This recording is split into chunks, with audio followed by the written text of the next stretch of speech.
grassroots level to international contemporary theory and geopolitical positions. The urban dialogue is a very important culmination in a professional's journey as students can showcase their thoughts about several issues in the urban realm.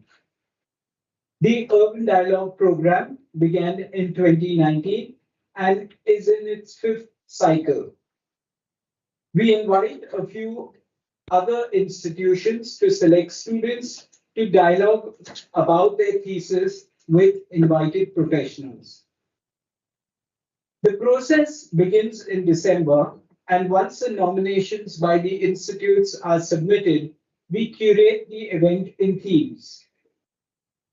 Before I hand you over to Ankush Chandran, who will be the anchor of the program, on behalf of the director, Mr. Manoj Parwar, faculty, staff, and students of the Institute, I would like to welcome each and every one of you to this event, Urban Dialogues, especially our discussants, Ayon Sen, Anuradha Parmar, and Dr. Vishaka Kavatekar.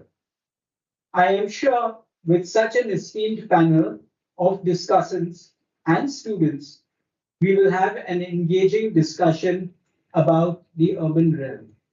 I hand you over to Ankush.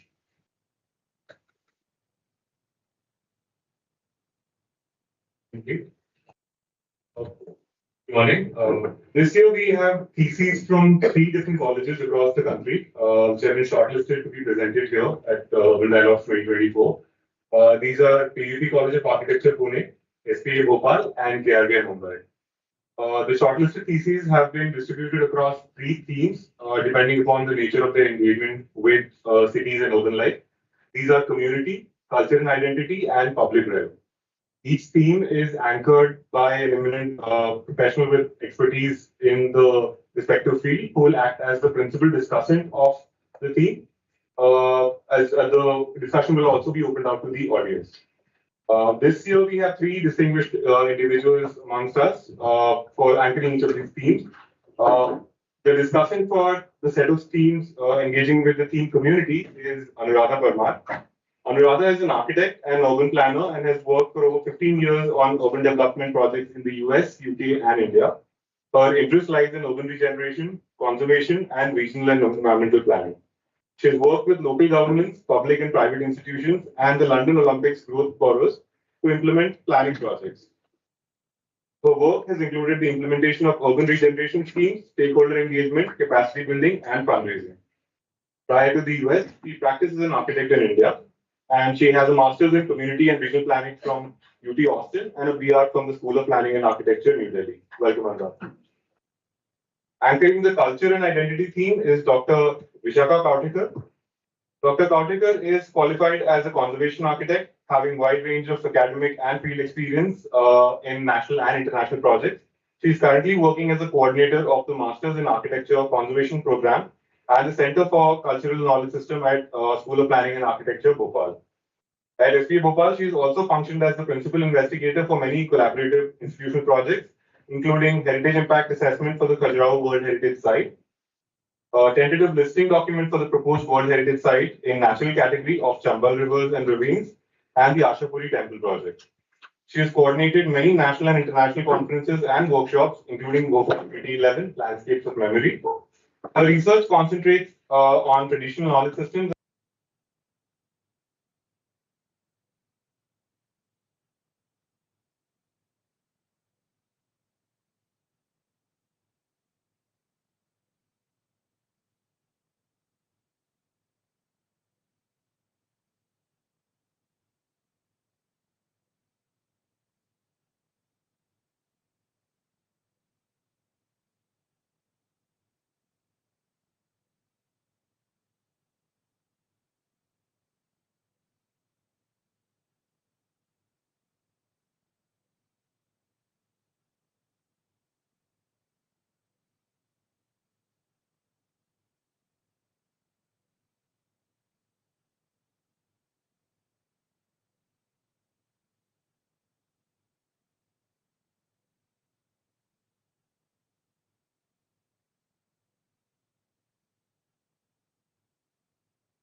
lecture in Pune as well, and I'll be discussing my thesis.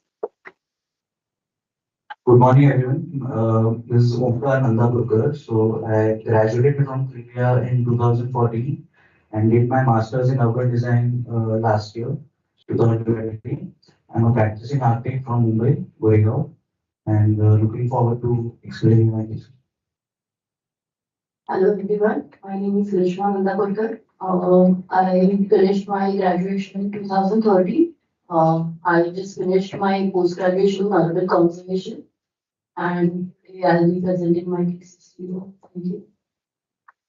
Hello, I'm Gayatri Madre. I completed my post-graduation from Trivia, and I'll be looking forward to it.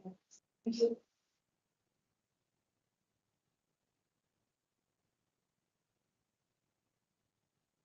Hello, I'm Vetri Satra, and I graduated from Trivia this year, 2023. Master's in Urban Design, and I look forward to have a dialogue and discussion with you on the theme of communities. Hello, my name is Sanjay Vidya. I have done my graduation in 2018 and master's last year from Kenya and being presenting my thesis. Shyam is joining us online. Shyam, can you introduce yourself? Yes, sir. Am I audible? Yes, you are. Yes. Hello, everyone. Myself Sham. I did my master's from urban design in SP Bhopal, and currently I'm working at INI Design Studio in Ahmedabad. So I couldn't able to attend this because I had like a commitment over in office suddenly. So yes, thanks. Thanks, Shyam. Let me just briefly on how the proceedings will go. So, students from each of the teams have prepared presentations. They will be presenting for 5 minutes. There will be a warning notification at 4 minutes and a hard stop at 5 minutes. I will be rude and ask you to stop because they've already kind of run over time. After the discussion, after all of the presentations are over, there will be a discussion. Firstly, the discussant will respond to the thesis, and the discussion will then be opened out to the audience as well. Following a discussion of around 15 to 20 minutes, the discussant will be presenting their own work, following which we will then head on to the next sort of theme. Yeah. So the student's work is also on display on both of these walls, which you are free to kind of browse and look around during lunch hours. I think we'll now begin with presentations for the first theme, that's community. I invite Meera Ganjave to make a presentation, followed by Ketri.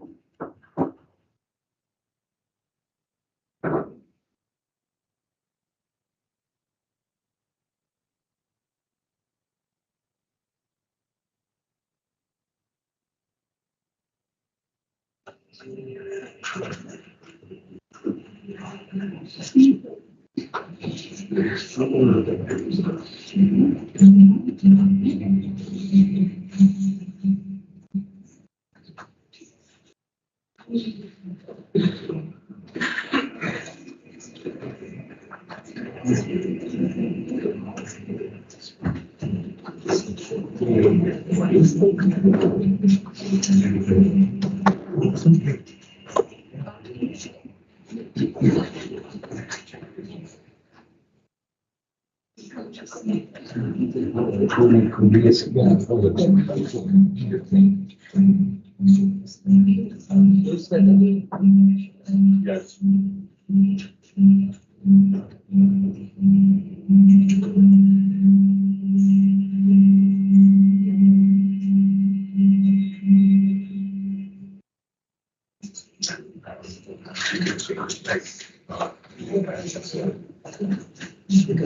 Ankush, there's small slip in the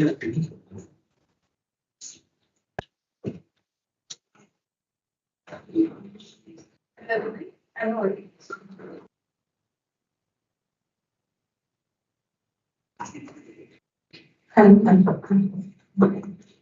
So my name is Meena Ganjave. Today I'm going to present my thesis. The title from exclusion to inclusion. Addressing social segregation in Mumbai, a case of lower grade. Since I'm from Pune, it's a big task to present in front of you all who are so familiar with Mumbai. Basically, I'll start my presentation with one of the video which I prepared.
So basically, this was just a brief video which everyone has just seen, which is focusing on how Mumbai has changed and what Mumbai is right now, what it is today. So basically, Mumbai is not just the land for the rich people. So Mumbai is actually for the rich or the poor was first question which raised in my mind when I was approaching the thesis. So look at the flow of the presentation. First, I would be discussing about the segregation, its effects and causes, which is particular to the literature review, which was a major part of the thesis or the urban design scenario in totality. Looking at the secondary part, which would be the introduction to the area, the analysis, documentation, preparation of the thematic maps, which led to the deeper understanding of that area. The third would be the design and the way forward, which would be discussed. So basically, there was a brief discussion about the chronological timeline with the guide and the mentor. Looking at the timeline since the 13th century till today, what are the major impacts which played a major part in segregation were studied. So I won't go deeply because it's just 5 minutes of presentation. So the basic understanding of segregation is then put into 4 points. First, what segregation was from the literature review was a separation of the people based on the factors like race, caste, community, etc. Segregation has a negative consequences, which was the area of study, which was then looked in the context of Mumbai. In the context of Mumbai, it often takes in forms of slums and the gated communities. It shows the polarity in that area. Then looking at Mumbai, segregation significant issue has the far-reaching impacts on the city's development and the growth. Looking at it, segregation also led to the unequal distribution of the resources and opportunity. For example, even if we are staying in the located communities, there are many. If you take an example of water tankers, even if you're even if you're paying for like 3 BHK, 4 BHK, there are water tankers which are coming to us and give. I'm so sorry. I'll have to. Yeah. There was like an area studied in the video which you looked at. Lower Parel was the area of discussion why it was studied in the literature review. Then looking at Lower Parel from that angle of segregation, there were different parameters which were studied. Looking at the social parameters, spatial parameters, and economic parameters, there was a brief study done from the DCRs as well. So few of the pointers were noted down. Then a thematic mapping based on each of the disparity maps were prepared. So these were the thematic maps which are prepared from income distribution, the open space distribution, the building conditions. So these were the kinds of map prepared which gave the emphasis on segregation. So actually, I had to prove the question of inquiry to the mentor. So looking at different thematic maps, I'll just go to the area of design interventions. So the DP maps were superimposed, and then the analysis was done. So basically, there were large chunks of lands which were in lower Parel area, which are allotted for the parking lots. So there, area of inquiry deepened into picture, and what could be done for those parking lots, and what would be my design intervention in that area. So this is the envisioned build form of in 2050. Just a second. On account of your video, maybe you can have another. Yeah. So this is the envisioned build form of lower Parel in 2050 according to the rules. What would be the scenarios? So this is what we could see. So opportunities. What would be the opportunities if we look at it? So transportation could be looked as a opportunity to reduce the polarity which is prevalent in that area. So I look at railways, one of the means to commute, which is used by the people on an everyday basis. Parking lots, we could look at parking lots as the lungs of the city, which could be seen as an opportunity. So these were the few of the opportunities which was done. So SWOT analysis was done here.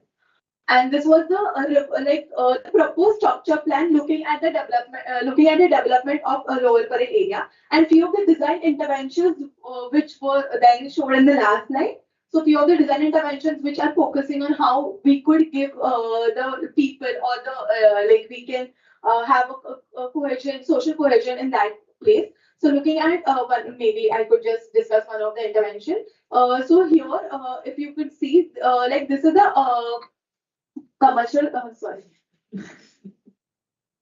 Very difficult to discuss. Can you run through this slide? So that the I last. can kind of bring it back in the discussion later. Yeah. So that was the last. Thank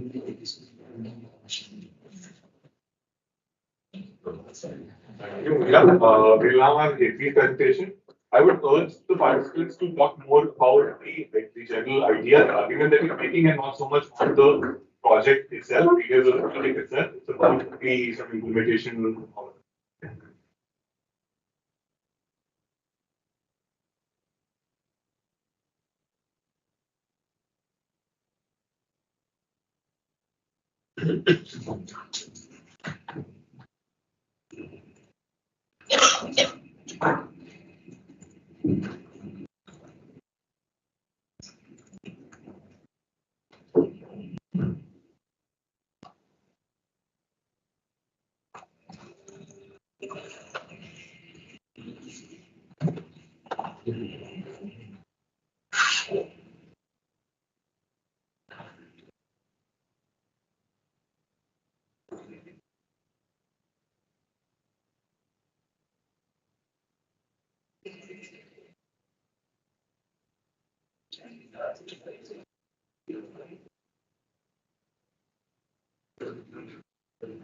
Very good morning to one and all present here.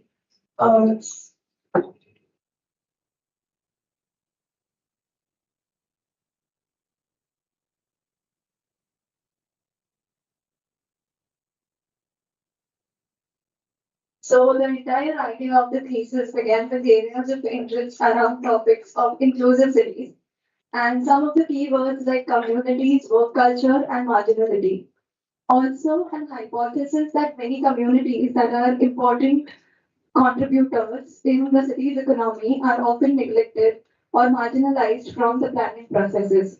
So to put these ideas forward and structure these ideas, theoretical framework like Global Cities by Saskia Sassen or Ordinary Cities by Jennifer Robinson were used to structure these ideas, and simultaneously as a part of the process, various mapping exercises like putting these ideas of work culture and communities in the maps of city of Mumbai, like mapping the evolution of how these words could be placed partially in the map was done as a part of exercise. Also, as a part of the process, some maps about communities, the work culture, and how they lies partially in marginal environments were done. So the thesis explores the question of what are the living and working conditions of these communities living in localized segments that refers to slums that we call as slums in the city of Mumbai. And thesis also explores what role the urban design approaches could play to enhance the live work condition of these communities living in slums of Mumbai. So, the process further included studying the existing cases of slums in Mumbai. 6 cases were chosen based on economic diversity, location, the live work environment, and the pressure of development on these slums.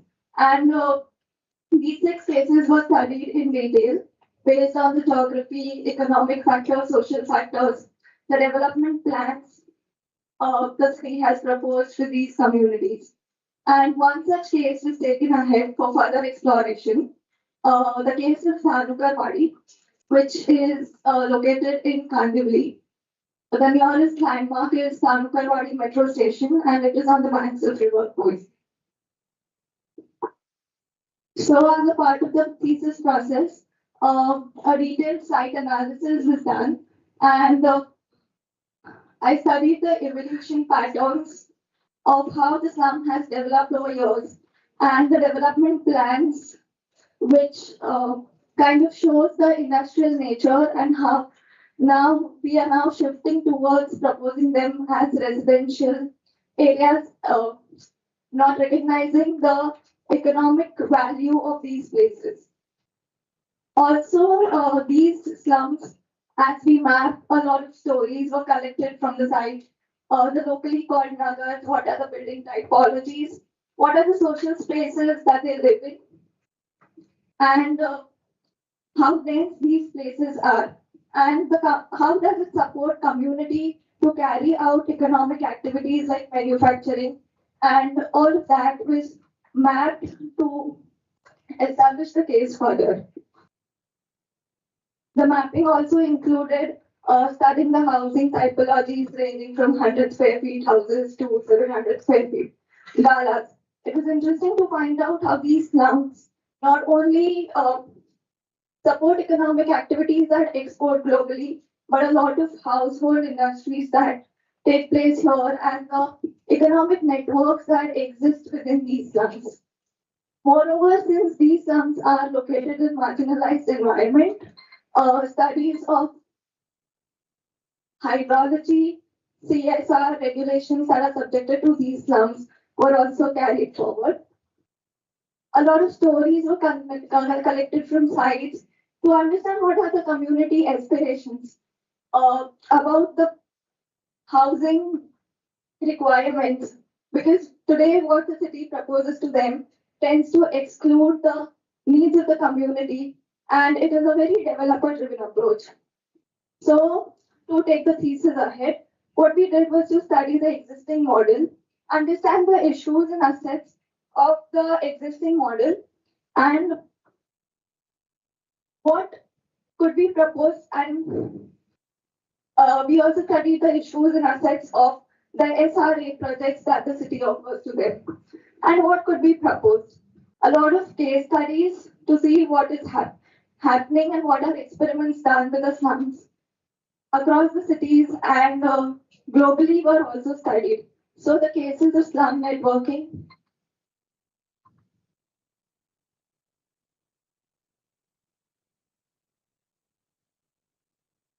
So basically, this is the structure plan that talks about the 3 layers and bringing intervention at various scales. This was an intervention that was proposed.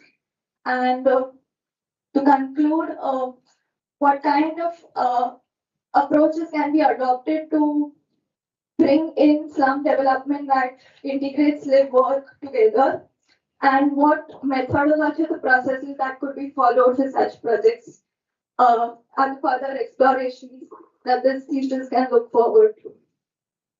Thank you.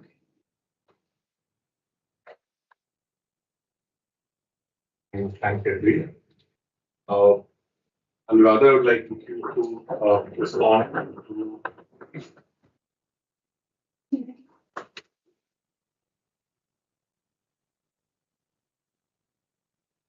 I need a mic. Yeah. Hello. Hi, thanks Meera and Hilpi for that presentation. And I know you went first and you both were still trying to grapple with how to manage your presentation within the time. So let me try by sort of trying to understand what you were putting together. So from what I understand, and correct me if I'm wrong, you were trying to highlight the segregation in the Parel area, but then your design ideas were focusing on the different modes of transportation and how they could tackle the segregation issue. That was seen as one of the opportunity. Okay. Yeah, segregation and urban were basically like different thematic maps would give different types of opportunities for how to tackle in that area. So what were some of those ideas? Because we didn't get to that part. Yeah. So one was open space mapping which was done, which prompted majorly on the segregation. So if we could look at the DCR of 1992, wherein the one-third rule came into place. So one-third of the open space was not allotted. So how can one-third of the open space for the people be given in this kind of a scenario? Was looked at the like in the structure plan level, the master planning of the entire area. So was there a solution to how to get that, or that should be done? That was just a And what about transportation? I because I saw an overbridge. That you had. So that was one of the interventions. So wherein on the one side you could see the commercial complex, the other side is the green open space which I'm trying to propose in that chunk of the parking lot which was allotted in the development plan. So there I'm trying to there I tried to propose wherein the people from the like the normal layman could access that, not going into that commercial complex area, but they would feel like, okay, we compound one here, I cannot go into that area. But there would be an accessible part to that building or that place, wherein they can also have the sense of belonging to that place. Okay, so I mean, broadly from what I understand, couple of so yes, while the built environment ended up segregating people, right? Like there were high rises where the different people stay, and then there is a contrast. But some of the things that you talked about, which is the transportation networks and the open spaces, are places where they can integrate, right? So the idea to explore integration through these on these themes would be an interesting one. There are economies of scale there. There are large commercial buildings. There are large residential buildings. So yes, that network of high-rise, those networks of overhead pedestrian bridges integrated with large open spaces can be an interesting one to look. In fact, if you look at the width from west to east in some of those areas, it's not that high. So yes, there could be opportunities to look at that, and in fact, that could give a new identity to Mumbai with those chimneys popping up, with those integrated networks and open spaces. So that I don't know. I mean, because we didn't get into details of what you were exploring, but yes, could be an interesting one. But I like the idea of the fact that, okay, if the limitation is the built environment, how do you try and integrate people outside of that built environment where the common amenities exist? So yes. Where is the and by the way, both are complex issues, and we are still trying to find answers to those issues. So any innovative ideas that let you integrate those would be interesting. So again, I was trying to make sense of ultimately. So you were talking about mapping the informal settlements and the livelihood aspect of it, right? And then where, in the end, where did you get to with that? I wanted to explore that generally what current ideas that we have is an SRA model. So what could be beyond that could integrate the live work aspect of these communities? And also these models are seen in very isolation where one single structure is thought of. Since these communities are spatially marginalized environment, how could what role an urban design approach play? For example, if we could consider the entire neighborhood, we could understand the problems of flooding, drainage, all of that together. Then we could even integrate housing into the neighborhood level plan. And then maybe we could also think of preserving the social assets and the economic assets that exist here. The development could take place phase-wise, or experimental methods or incremental housing approaches could be thought of. So I saw a lot of mapping exercises that were done, right?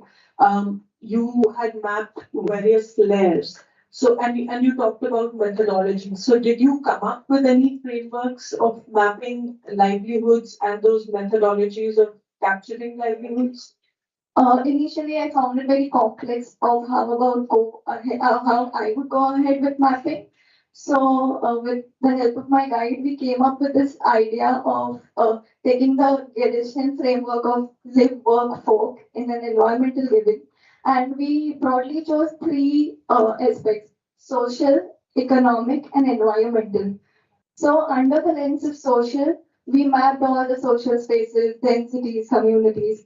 Under the lens of environmental, we mapped, since the site was near the river, we mapped hydrology, we mapped what pollution is caused because of these industries, and social environmental. And even under the lens of economical, we mapped what are the kind of industries and what are the networks, what are the transportation networks happening.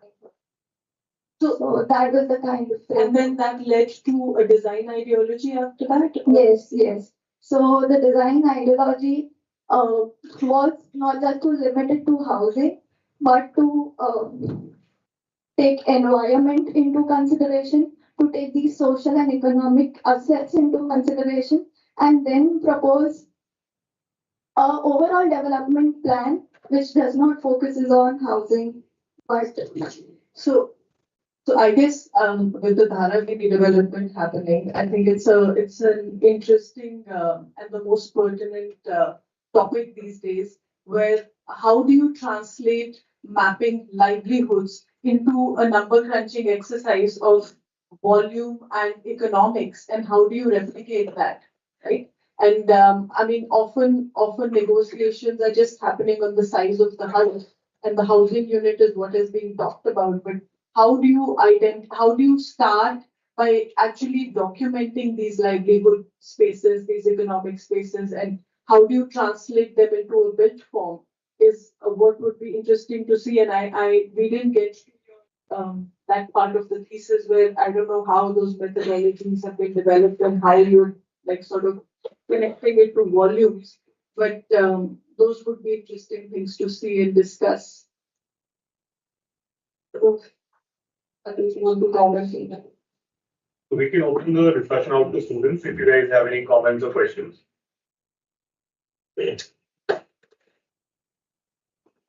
Yeah, definitely. with the first presentation, I agree to Anuradha's point that in the whole process of integrating, you actually segregated again. Okay, because there are a lot of factors which are not practically possible when it comes to actual implementation, and those constraints are really socio-cultural constraints. How does a person with a high economic class suddenly go and interact with a low economic person? That kind of a segregation is also attached with ego, with stigma, and there is a lot of social building that has to happen in trying to create that integrated space where all can come and be comfortable in. But there are these natural spaces which are available in the city where nobody cares about it. For example, the beaches. Everybody walks around it.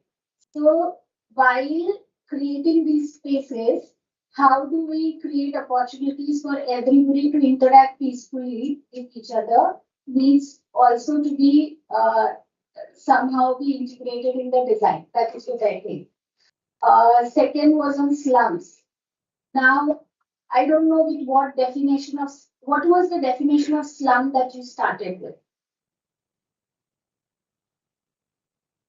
Initially, as we were doing the thesis, we came across this question of how do we define slums or do we even call them slums? So initially it was the theoretical framework that called it localized segments and that was taken forward. But to define slums according to me and what I have read, I would call it as very creative mechanisms of building residents or the area to work in marginal environments and sustaining despite of challenges is something I would define slums as. Very impressed with the way you're looking at it because we did one studio where we started that slums are not slums but the vernacular in the city. And the moment we started looking as vernacular solutions to the constraints in which you are, our entire outlook towards looking at slums changed. And then we could, it is also about occupation.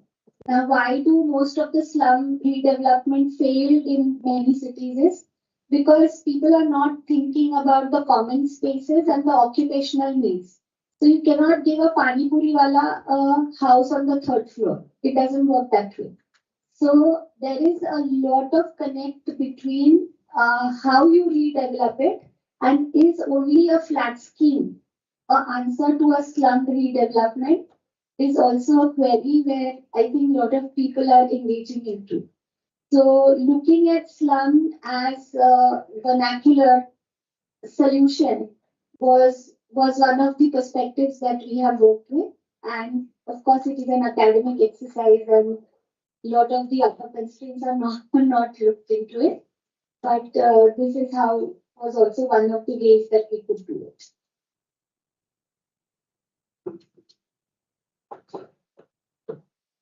Would you like to respond? Stand-up question.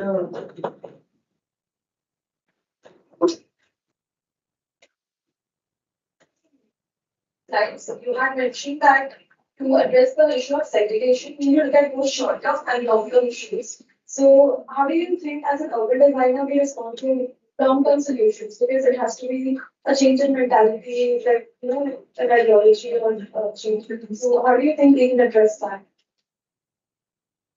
So looking at the long-term issues, it would be in the not in the domain of the urban design what we are looking at right now. It would be in terms of urban planning on large scale. What are the land uses which are proposed? What kind of schemes should be proposed? So, for example, where I was talking about the midlands, there the rules were to give the 1/3 of the land for the open spaces, which was a major concern in my thesis. So that was not implemented. So basically, looking at such kind of schemes or such kind of rules, which would be long-term issues to solve this kind of issue of segregation and polarity, which is prevalent here.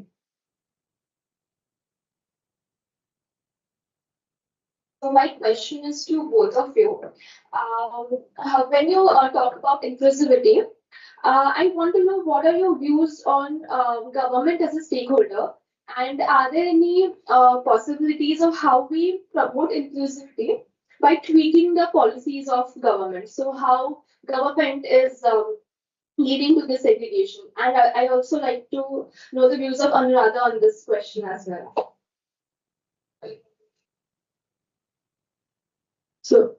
So, if I understand your question, you're saying how the government is working towards reducing segregation. I first understand that government itself creates some policies that leads to segregation, as Mia explained how TP is created. So what exactly can we do with regards to these policies? I wish I knew what we could do. It's not an easy question to answer, but I think all of us are trying to find the right answer to all these questions of segregation, questions of solving the right solution to rehabilitate slums or whether they should be rehabilitated also or not. But in any case, the government policies I want to be optimistic and say that some of them don't start by being evil, you know. A lot of the policies are drafted to be good policies, but the problem is that the caretakers of those policies sometimes don't have enough time to understand them or to have them trickle down to people in the right way. So, I mean, it's a complex mechanism where if those policies are tested, allowed to evolve, and there is a feedback mechanism where one can sort of improve them along the way, and there are these sort of links between implementation on ground and larger policy, so that there is a feedback mechanism, you know, where you see the impact of a policy and then tweak the policy to address that. A lot of times, very good policies can have very negative spillover impact as well, or vice versa. But that dialogue and that mechanism doesn't really exist. And that is where community participation and the participation of the third sector or the civil society becomes important.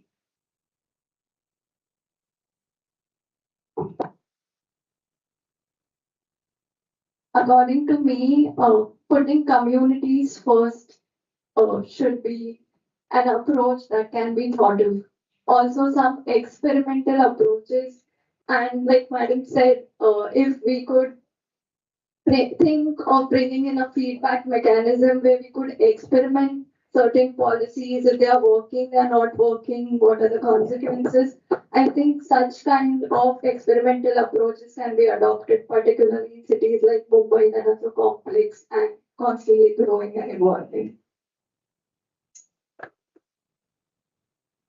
I would like to add a point. So Mumbai is a mega city. If you would look at small scale, if you would look at the region, so regional kinds of schemes could be also a different way of looking at how we could implement these at smaller scale. If we start from like a village level or starting at a smaller city, so how these kind of schemes are getting in place in that area, and then maybe looking at a larger sector.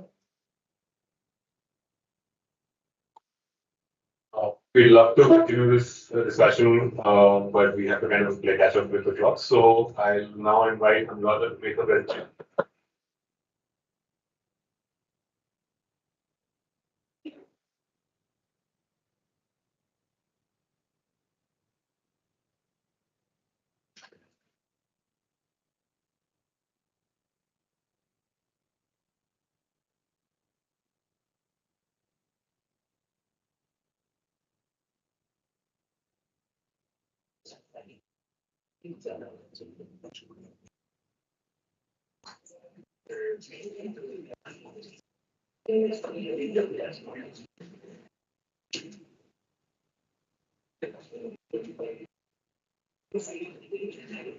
I can see Hussain already like ready to charge on this. So I mean, I'm glad that the topic has woken a lot of people up in the room. But yeah, so citizen participation, that was my topic. And I want to take you through the case study of the Mumbai DP 2034 process. So I wasn't in Mumbai at that time, and I'm happy to have people who were deeply involved with the process sort of comment on it if you feel strongly about some of the things that we've captured here and you feel they're not correct. But in any case, the idea mainly is to have an agnostic version of the development planning process and sort of capture how citizen participation happened at that time. And this was a very unique process, and UDRI was very deeply involved with this process. Even before the sort of technically the revision process started, there was momentum that was built, and there were multiple organizations that were involved. And for the first time, the entire city sort of came together. So what had happened was, with the DP process, the government started the process, and there was a parallel movement where multiple organizations tried to pull the citizens into the decision-making process at various steps. And that's what I want to capture with this presentation. So first of all, let's start with a basic definition of community engagement, right? Where people can participate in the decision-making process. However, less than 1% people, especially the urban population, participates in the urban decision-making process, even though these decisions have a significant impact on your daily life. So why is that? Why is that we don't participate? In a very simplified way, yes, information is very complex. As urban designers, urban planners, we struggle to interpret our development plan and what it means and how do you engage with it, right? Information is difficult to find. Engagement frameworks don't exist. Even if we solve the top two problems or the first three issues, the last one where all this engagement doesn't get linked to impact, and it is often a checkbox exercise. And these are complex issues. Everyone is still trying to sort of grapple with these. And you'll see in the end, let me take you through the process and then we'll see what happens, right? So this is a simplified version of the development planning process as per the MRTP Act. 6 steps from the beginning till end, and I'll very quickly take you through those. But the first one is just declaration to prepare the development plan, where the boundary of the area is decided and it is put out for suggestion and objections, right? The second step being that a planner is appointed and they're required to start the process of the development plan, revising the development plan. The third step where the existing land use is prepared.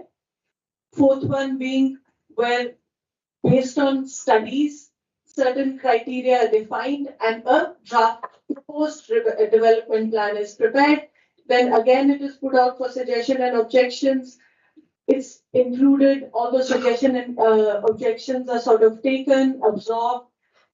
They're incorporated in the plan, and finally the plan is submitted for approval. And in the last stage, if there are simple suggestion objections, those are incorporated. If there are significant ones, parts of the plan is held back for the larger interventions are again put out for a 1-month period for suggestion and objections. So now, if you look at this process, in this process, there are 3 main steps where as per the MRTP Act, there is citizen participation required in the form of suggestions and objections, right? So that's the statement that the Act makes.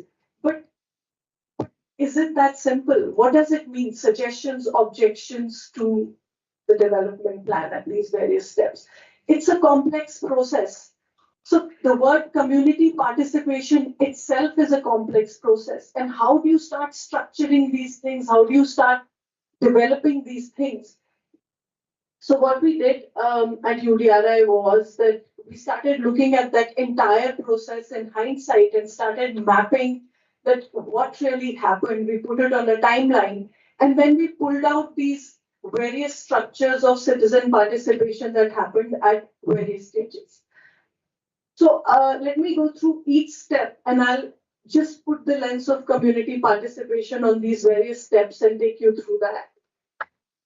And before I do that, these are just the basic categories that were rearranged to come up with a different structure of participation, right? Whether it was digital outreach, whether it was public meetings, workshops, lectures, whether it was expert group consultations, and then collaboration with institutes so that architectural students who understood a little bit about development and the built environment could be used to validate certain findings. So all these things were used at different combinations to come up with different kinds of community engagement. The first step was declaration of the DP, which means that the boundary of the development plan was decided, it was put out in the newspapers for people to comment on.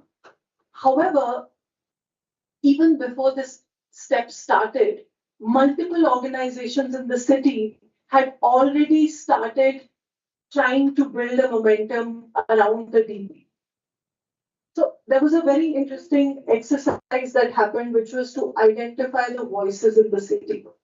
And I think this was a significant sort of movement that started. And looking at some of the documentation in hindsight, and I mean, I'm happy for you guys to jump in. I don't know if that was true, but a lot of meetings, lectures, workshops had started in the city. And when we look at the notes from that time, there were even documents which said that people didn't even know the meaning of a development plan. People did not know how to file an RTI.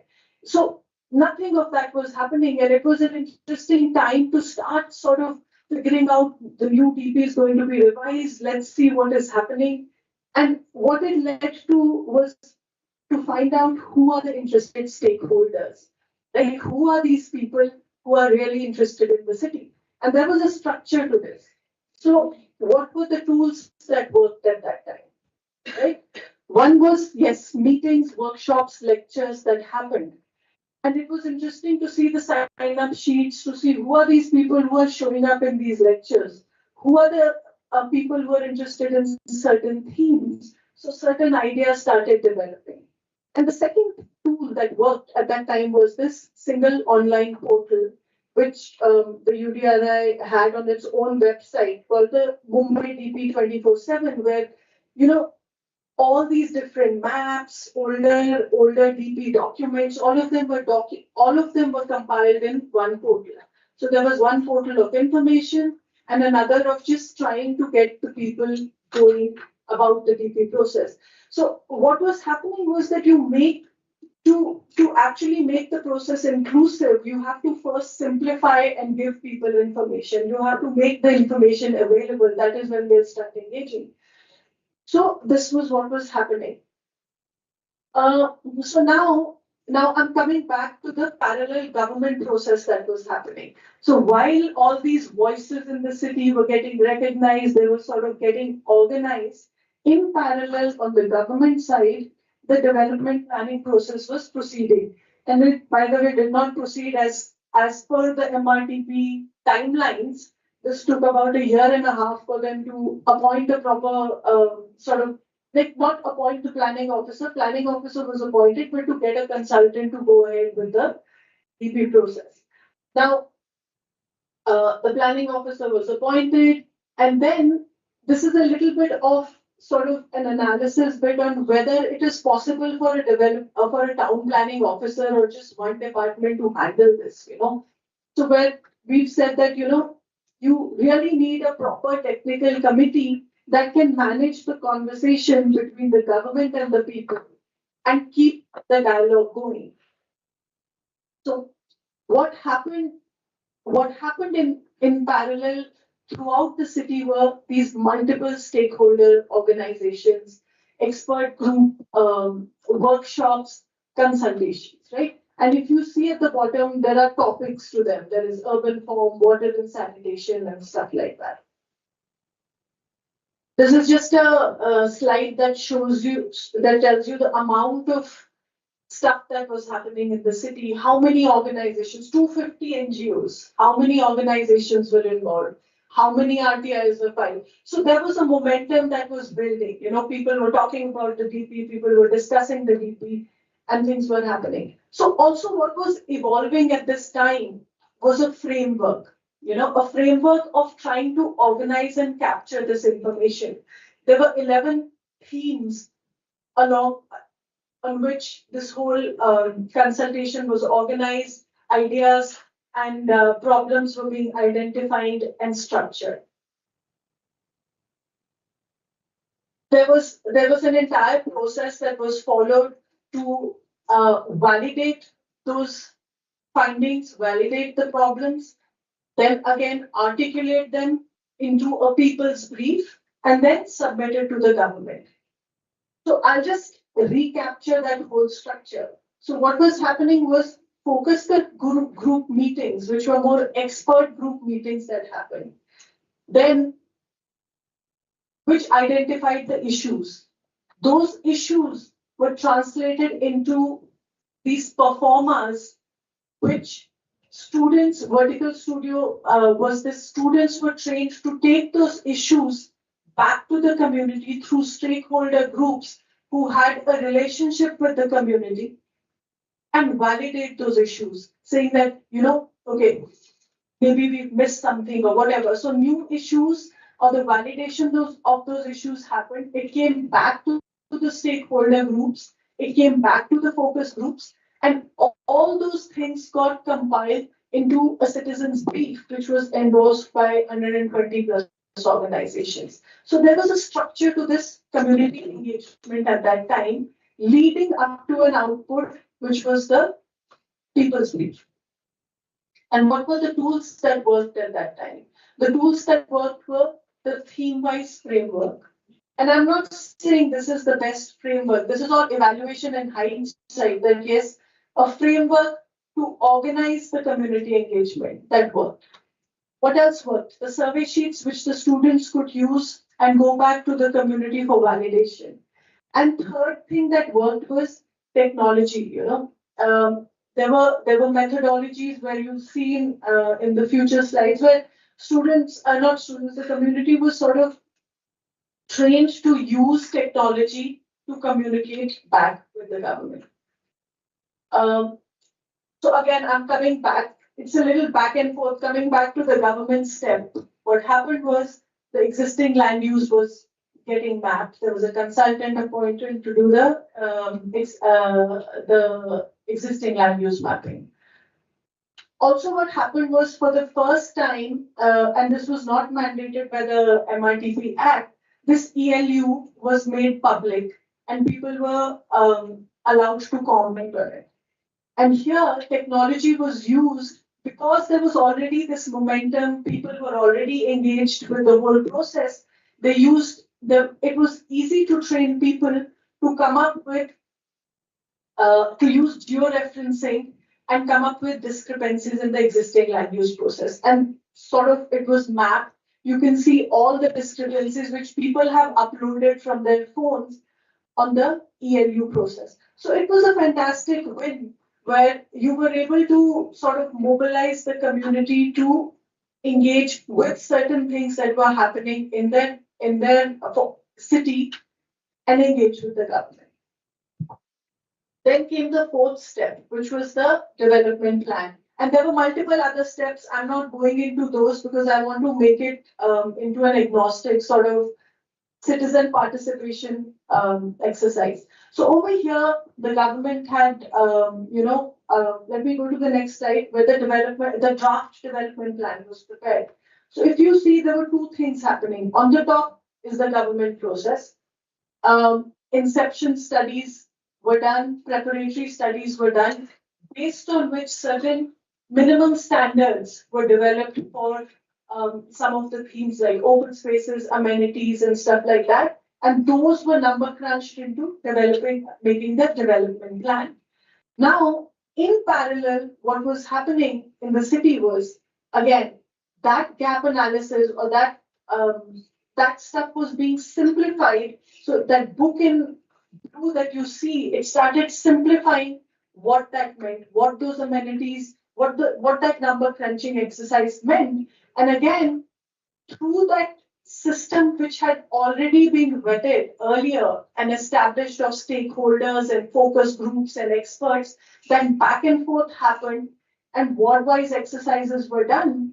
And the result of it was, so a little bit, the tools that worked were manuals, handbooks, simplified sort of number crunching exercises and again technology. And the result of it was massive participation, there were a number of suggestion objections that were collected throughout the city, and it was just entire sort of the city was mobilized to engage with the development plan. And finally, the last two steps where all those suggestion objections were sort of incorporated, and the development plan was sanctioned. Now the question is, so once again, this is just an aspirational tool here that, I wish the government would have a single portal where all of this is released and these maps are simple to understand. But the reality is they are not. So the question is, did it all work? And that's not even a question for me to answer. The question is, in terms of citizen participation, yes, it worked. The entire city was mobilized. But then, did it have an impact? So the question is, yes, we captured a lot of data from the citizens, but did we have the right frameworks for it to get implemented into? Was it the right levels where the data was captured?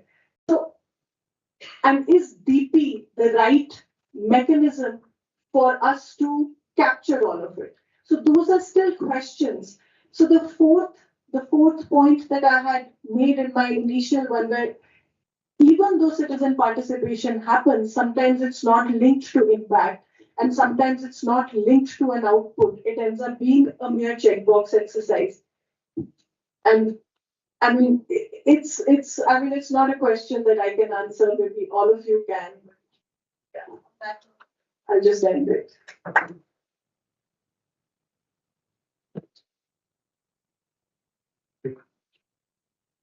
Concept. You can start with the right to post refusal. I said she already told me.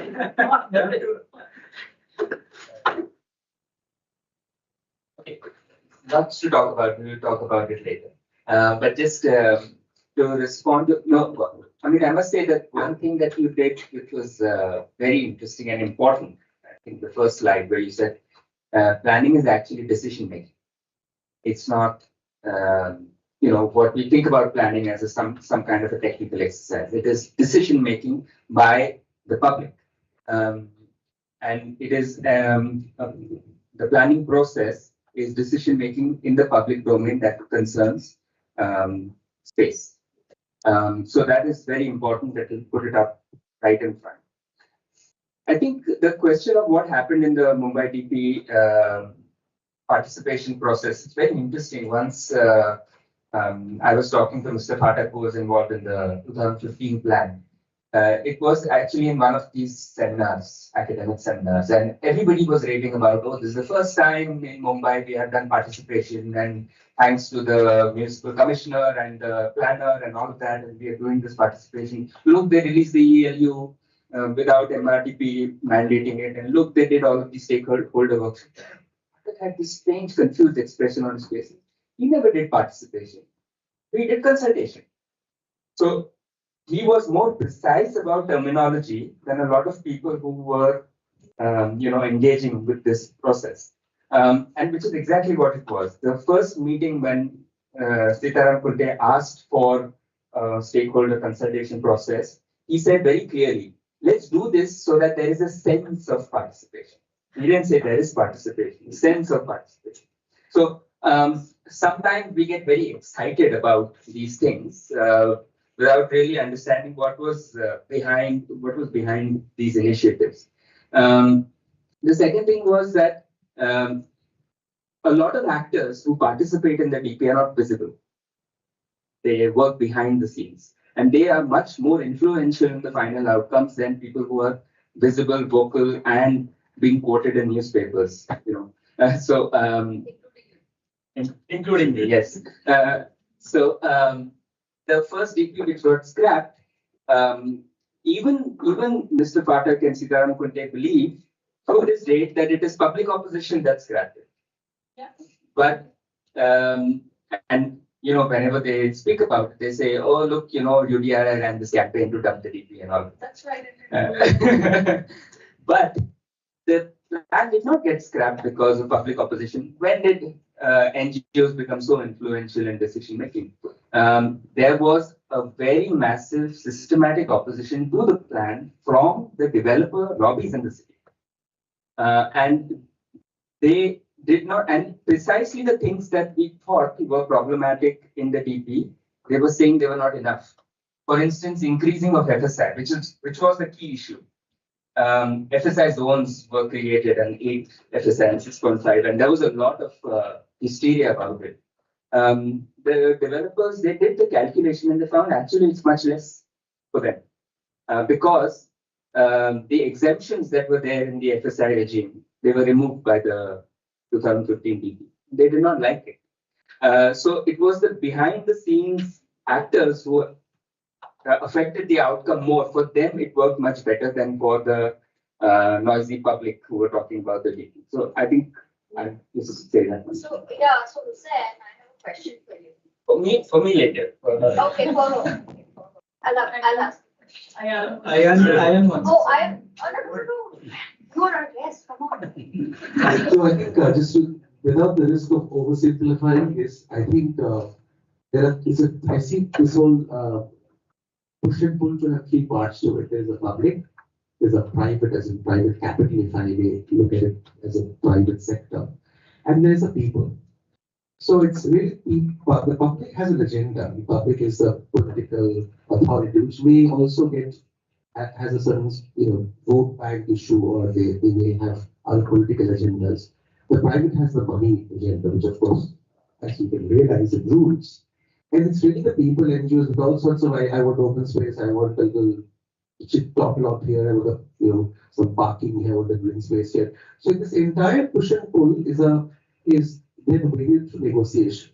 So do you see, you're going beyond the necessity of a DP? That is it really true that essentially it's only the private capital that rules the making of DP, or is it just this whole semantics of the word consultation versus participation?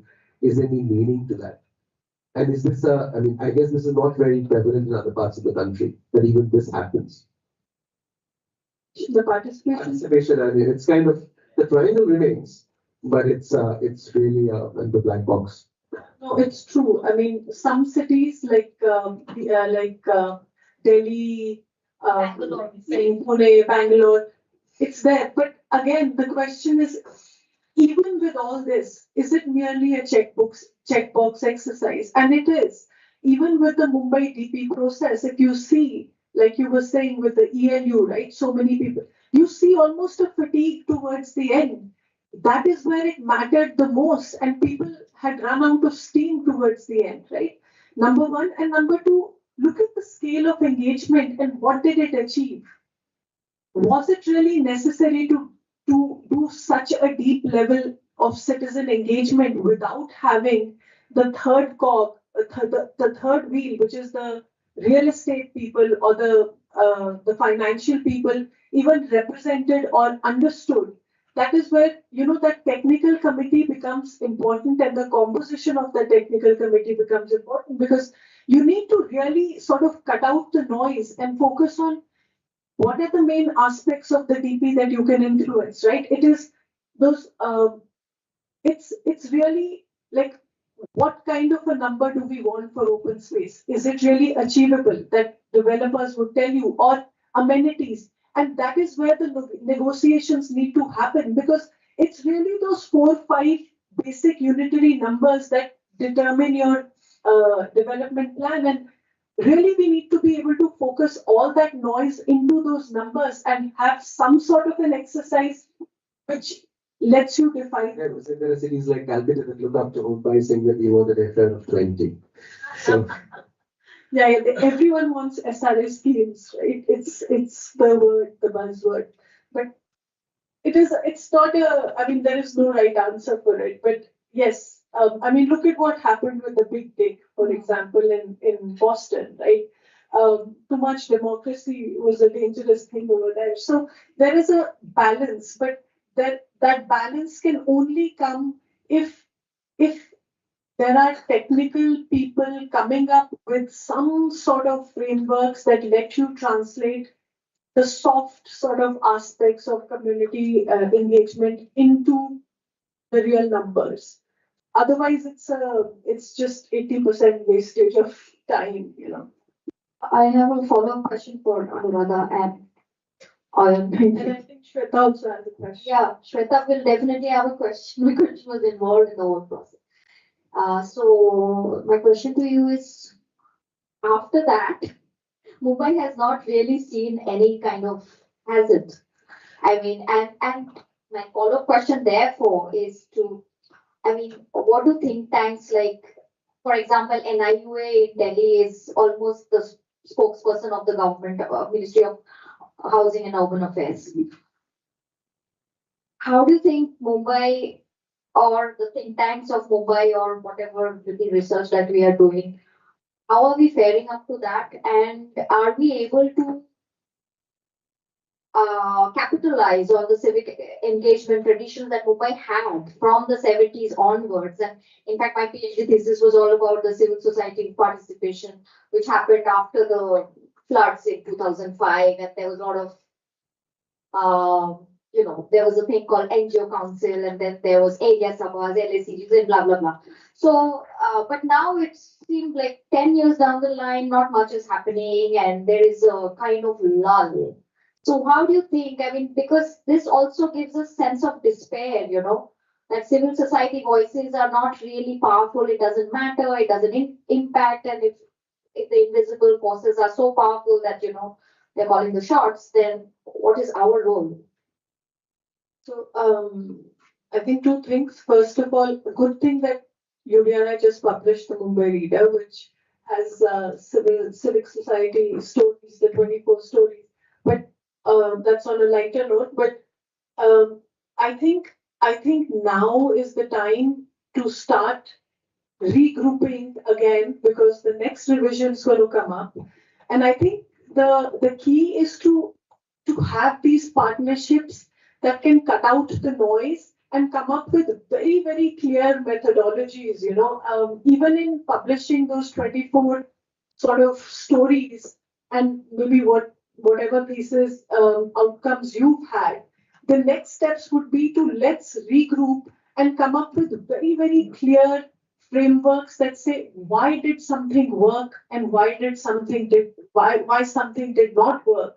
What are those tools that can be scaled up to actually push for change? If you look at Shyam Chenani's story, there is a lesson in which article to tweak to make sure it makes its way into legislation. Similarly, if the focus is on environment now, we have to understand from that methodology, what is it that we can do to make its way into the DCR? And those are we need to focus on positive change and just cut out the noise. And also we need to move away from criticism and focus on a solution. Whatever doesn't work, but the focus has to be, someone has to be facilitating those discussions to, okay, we understand it doesn't work. Within these constraints, let's figure out how to make it work, So I think that's what needs to happen. Thank you, Anuradha.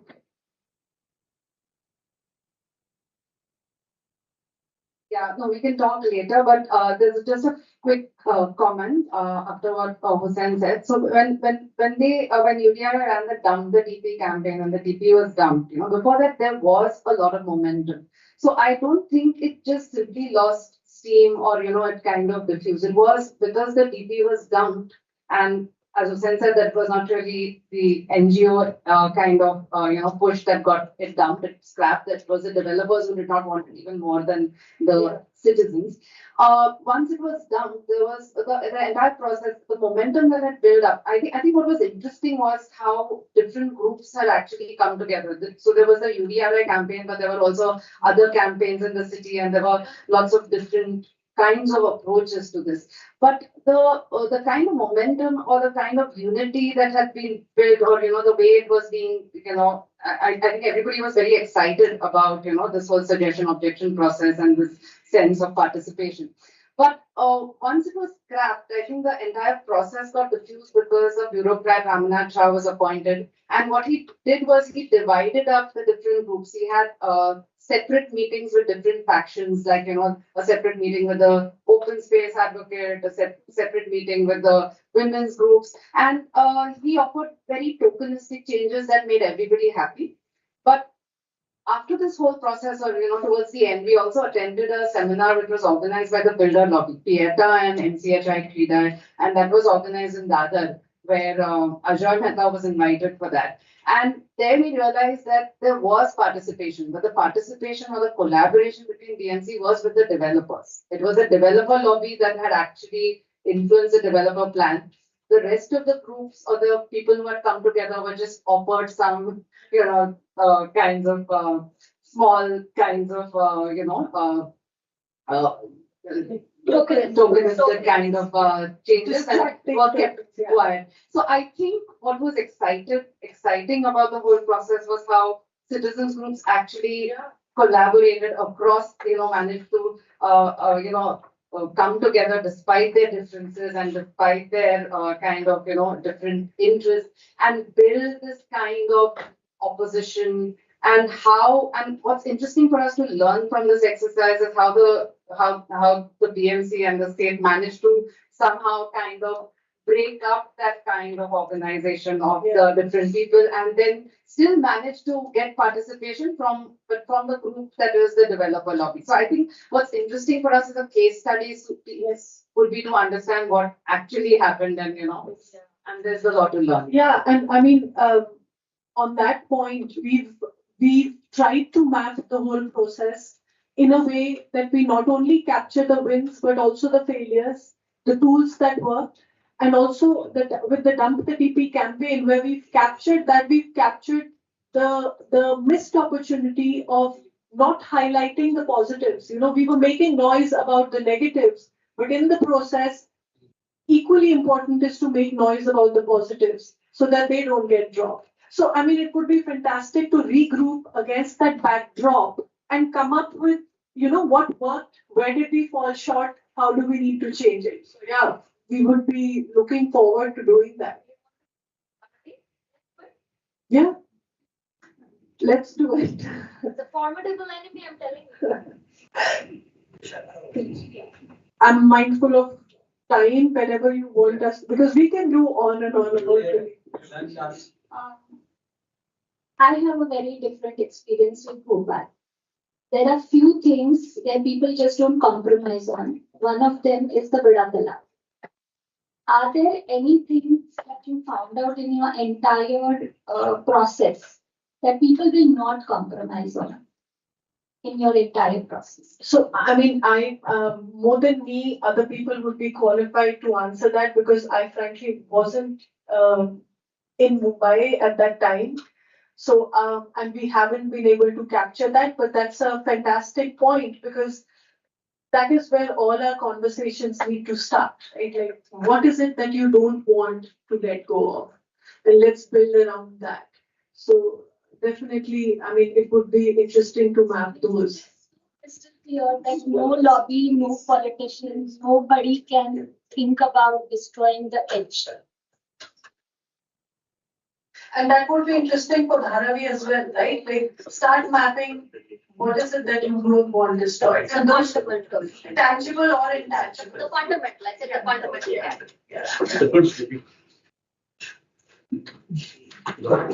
Thank you so much. Fantastic discussion. I need to break it up, but we will now break for lunch. We'll have a slightly shorter lunch than planned. We will reconvene at 1:30 and hopefully try to make up for all. Sorry. No, it was a great discussion.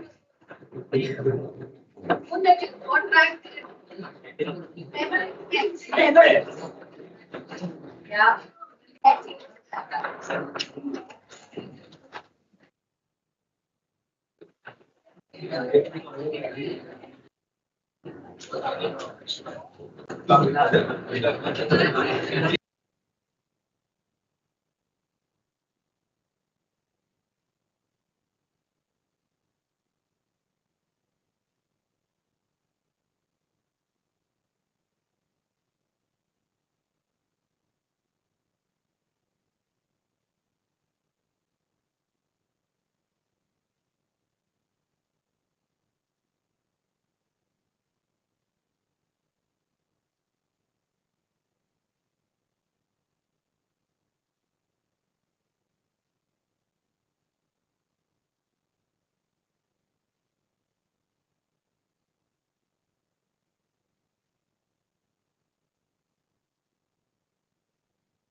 Wow,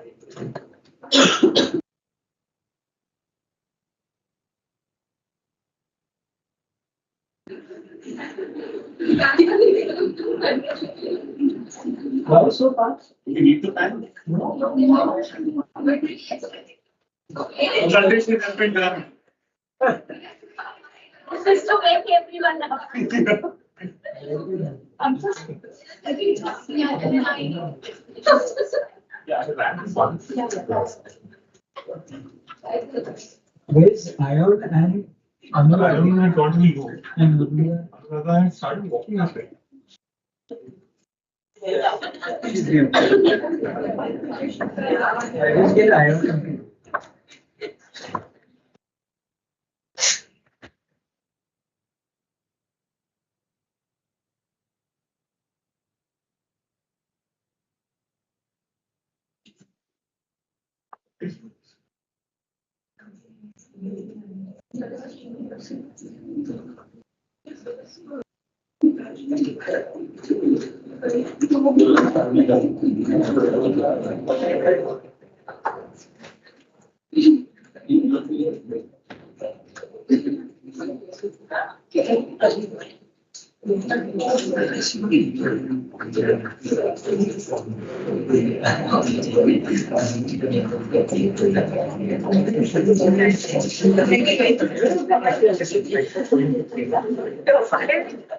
Right. Still, you must have seen the picture. Pretty faster.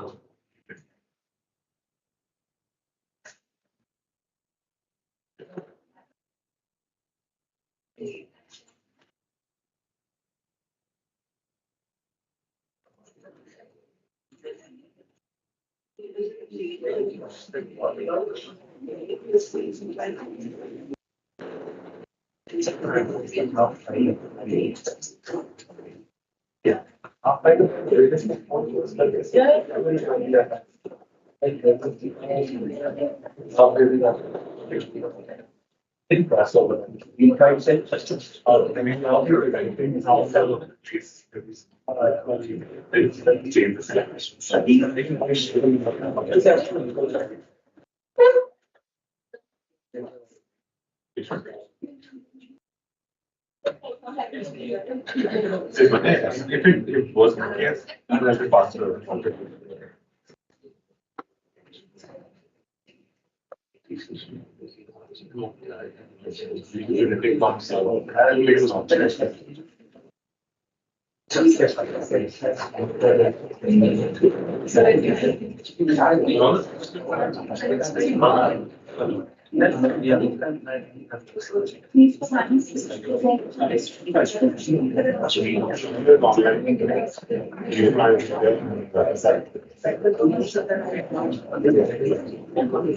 Hi, welcome back. There's